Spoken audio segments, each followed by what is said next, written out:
ख्रिस्ट तपाईको हृदयको ढोकामा। जय मसीह सबैजनालाई। अनि आशा गर्दछु सबैजना आरामै हुनुहुन्छ होला।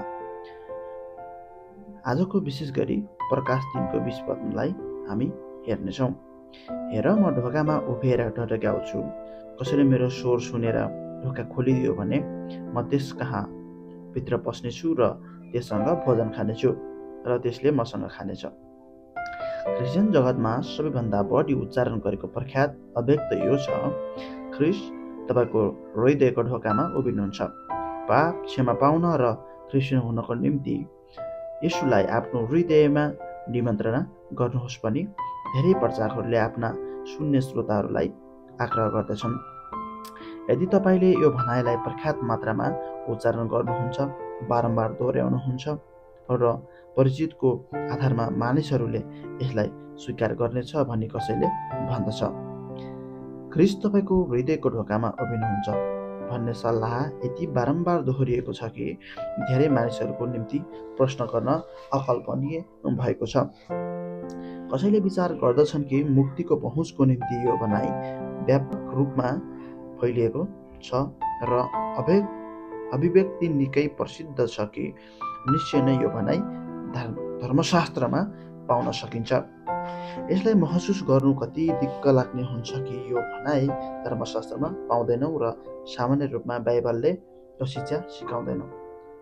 प्रकाश 3को 20ले यो वाक्यलाई सम्झना दिलाउने छ, कसैको हृदयको ढोका अघि ख्रिस्ट उभिराख्नु भएको छ भन्ने भनाइलाई समर्थन गर्न प्रायजसो यो अनुच्छेदलाई उदाहरण गर्दछ। तर सन्दर्भलाई राम्रोसँग अवलोकन गर्नुहोस्। पहिलो शताब्दीको अन्त्यतिर एसिया माइनरमा रहेका सातवटा ख्रिस्टका मण्डलीहरूलाई विशिष्ट रूपमा निर्देशन गरी 7वटा साना पत्र प्रकाश 2 र 3 अध्यायमा उल्लेखित गरेका छन्। सुरुमा कसैले पहिचान गर्नुपर्छ कि प्रकाश 3को 20 क्रिस्चियनहरूलाई सम्बोधन गरिएको छ, अक्रिस्चियनहरूलाई होइन। ख्रिस्टले लाउडोकिया मण्डलीलाई टिप्पणी गर्नुभएकोमा यो पद पाउँछौँ, मण्डली अविश्वासयोग्य अवस्थामा पुगिसक्यो भनी यसले स्पष्ट पार्नुहुन्छ। तिनीहरू हराएका थिए, मनतातो भएकाले परमेश्वरमा तिनीहरू ग्रहणयोग्य थिएनन्। प्रकाश 3को 16, प्रकाश 3को 17 तिनीहरूको आत्मिकी अवस्था दुखी, दयनीय र दरिद्र भएकाले तिनीहरू उद्धार गुमाएका अवस्थामा पुगेका थिए। यसरी वास्तविक अर्थमा तिनीहरूको बीचबाट आफ्नो उपस्थिति हटाएर येशूले तिनीहरूलाई त्याग्नुभयो। उहाँभित्र आउनको निम्ति बाहिर हुनुहुन्थ्यो। उहाँ अझै पनि तिनीहरू माझ हुन चाहनुहुन्थ्यो, तर निर्णय तिनीहरूको थियो। तिनीहरूले उहाँको उपस्थितिलाई पहिचान गर्नुपर्थ्यो, प्रवेशको निम्ति उहाँको ढकढक्याइलाई सुन्नु पर्थ्यो र ढोका खोल्नु पर्थ्यो। तिनीहरूले प्रस्ताव गर्नै पर्छ भनी यी सबै आङ्गिक भाषाले भन्दछ।